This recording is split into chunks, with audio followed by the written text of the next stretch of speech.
వరల్డ్‌లో అందరికీ బాగా మంచిగా అనిపించేవి, అంటే అందరూ బాగా లైక్ చేసేవి ఈ డిజైనర్ పర్ఫ్యూమ్స్. ఈ డిజైనర్ పర్ఫ్యూమ్స్ అంటే నేనేమనుకున్నా అంటే స్టార్టింగ్ స్టేజ్‌లో ఇట్లా పర్ఫ్యూమ్స్ మంచిగా తయారు చేసుడు, లేదా ఇట్లా బాటిల్స్ మంచిగా డిజైన్ చేస్తాయి కాబట్టి డిజైనర్ పర్ఫ్యూమ్స్ అంటారని నేను అనుకున్నా. అంటే స్టార్టింగ్ స్టేజ్‌లో అట్లా అనుకున్నా. ఫర్ ఎగ్జాంపుల్ చూడండి, ఇదొక డిజైనర్ పర్ఫ్యూమ్, ఇదొక డిజైనర్ పర్ఫ్యూమ్. ఇదొక షేప్‌లో ఉంది, ఇదొక షేప్‌లో ఉంది. ఇది చూడండి కప్ షేప్‌లో ఎంత బాగుందో. సో ఇట్లా డిఫరెంట్ టైప్స్ ఆఫ్ షేప్‌లల్లా అంటే మంచిగా డిజైన్ చేస్తాయి కాబట్టి డిజైనర్ పర్ఫ్యూమ్స్ అంటని నేను అట్లా అనుకున్నా. బట్ కాదు.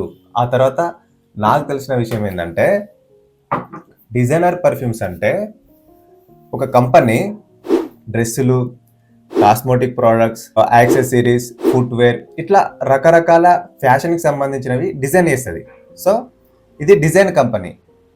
ఇదే డిజైన్ కంపెనీ పర్ఫ్యూమ్స్ను తయారు చేస్తే దాన్నే డిజైనర్ పర్ఫ్యూమ్స్ అంటారు. మీకు ఎట్లా చెప్పాలంటే, ఫర్ ఎగ్జాంపుల్ ఇది హ్యూగో బస్ పర్ఫ్యూమ్, ఇది హ్యూగో బస్ పర్ఫ్యూమ్, ఇది హ్యూగో బస్ షర్ట్, అండ్ ఇంకొకటి ఇది వర్సాచే పర్ఫ్యూమ్, ఇది వర్సాచే పర్ఫ్యూమ్, ఇది వర్సాచే ప్రోడక్ట్. అంటే ఇట్లా డిఫరెంట్ టైప్స్ ఆఫ్ ప్రోడక్ట్స్ని తయారు చేస్తాయి. ఒక కంపెనీ ఒకే వస్తువును తయారు చేయాలి, దాంతో పాటుగా అంటే ఈ డిఫరెంట్ టైప్స్ ఆఫ్ ప్రోడక్ట్స్తో పాటుగా ఈ పర్ఫ్యూమ్స్ని కూడా తయారు చేస్తాయి కాబట్టి వీటిని డిజైనర్ పర్ఫ్యూమ్స్ అంటారు. సరే, ఇవన్నీ పక్కన పెడితే డిజైనర్ పర్ఫ్యూమ్స్ అందరికీ నచ్చేలా ఉంటాయి. మంచి మాస్ బ్లీజింగ్గా, ఫ్రెండ్లీగా, సాఫ్ట్గా, కంఫర్ట్గా ఉంటాయి. ఈ నీష్ పర్ఫ్యూమ్స్లే కాదు. ఈ నీష్ పర్ఫ్యూమ్స్ ఎట్లుంటాయంటే ఏదో డీప్ కాంప్లెక్స్గా, డార్క్గా, ఎక్స్పెరిమెంటల్గా, ఆర్టిస్టిక్గా ఉంటాయి. బట్ ఈ డిజైనర్ అలా కాదు, అందరికీ నచ్చుతాయి, అందరూ ఇష్టపడతారు. And easy wearable and easy access.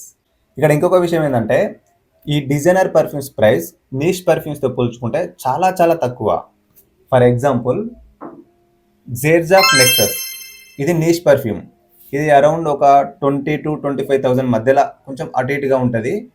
Same ఇదే పర్ఫ్యూమ్కి సిమిలర్ డిఎన్ఏ ఉన్న డిజైనర్ పర్ఫ్యూమ్ మ్యూగ్యులర్ ప్యూర్ హవానే, మ్యూగ్యులర్ ప్యూర్ హవానే, ఇది అరౌండ్ ఒక 8,000కి కొంచెం అటు ఇటుగా ఉంటుంది. చూడండి, నీష్ పర్ఫ్యూమ్కి 20 to 25,000. సేమ్ అదే సిమిలర్ డిఎన్ఏ ఉన్న ఈ హవానేకి 8,000. చూడండి ప్రైస్ ఎంత డిఫరెన్స్ ఉందో. అంటే ఈ 8,000 కూడా మన బడ్జెట్ కాదనుకోరి, చచ్చిపోతాం అంత పెట్టుకుంటే. బట్ మీకు ఏంటంటే జస్ట్ ఈ నీష్ పర్ఫ్యూమ్స్కి డిజైనర్ పర్ఫ్యూమ్స్కి డిఫరెన్స్, ప్రైస్ డిఫరెన్స్ ఇంత ఉంటుందని చెప్తున్నా అంతే. సరే, ఇక్కడ మనకు తెలిసిన ఒక టాప్ 20 డిజైనర్ బ్రాండ్స్ గురించి చూద్దాం. అవేంటంటే Chanel, Gucci, Dior, Tom Ford, Giorgio Armani, Prada, Versace, Valentino, Dolce Gabbana, Jean Paul Gaultier, Bulgari, Calvin Klein, YSL, Carolina Herrera, Mont Blanc, Paco Rabanne, Azzaro, ఇలా different types of designer brands ఉన్నాయి. ఈ designer బ్రాండ్స్కి వరల్డ్లో పెద్ద పెద్ద stars తోటి advertise చేయిస్తారు. అంటే more publicity, more marketing and more sales కోసం. అండ్ ఇక్కడ ఏంటంటే ఈ ప్రపంచంలో 80 to 90% పీపుల్ ఈ డిజైనర్ పర్ఫ్యూమ్స్నే ఉంటారు. ఎందుకంటే ఈ డిజైనర్ పర్ఫ్యూమ్స్ అందరికీ నచ్చుతాయి. ఇవి ఎట్లుంటాయంటే మంచిగా మన మూడ్ని అప్లిఫ్ట్ చేస్తాయి, ఇరిటేట్ చేయవు, చాలా సాఫ్ట్గా, చాలా కంఫర్ట్గా ఉంటాయి. హైలీ కాంప్లిమెంట్స్ కూడా ఈ డిజైనర్కే ఉంటాయి. ఫర్ ఎగ్జాంపుల్ ఇది డిజైనర్ పర్ఫ్యూమ్, ఇది నీష్ పర్ఫ్యూమ్. ఇది డిజైనర్, ఇది నీష్. ఈ రెండు కూడా దగ్గర డిఎన్ఏలే, రోజ్ అండ్ ఊద్ కాంబినేషన్. బట్ ఇక్కడ ఏంటంటే డిజైనర్ అనేది ఈజీగా ఉంటుంది, నీష్ కొంచెం హార్డ్గా ఉంటుంది. అంటే అందరికీ నచ్చదు, కొందరికి మాత్రమే కంఫర్ట్ని ఇస్తుంది. బట్ డిజైనర్ అలా కాదు, ఇది అందరికీ నచ్చుతుంది.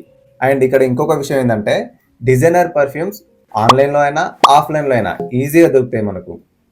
సరే, మరి ఇన్నిగానని చెప్పినావు కదా, వీటిని కొనమంటావు అంటే నో వే, అస్సలు కొనొద్దు. బుద్ధి ఉండాలి. ఎవడైనా 10,000 పెట్టి పర్ఫ్యూమ్ కొంటాడా?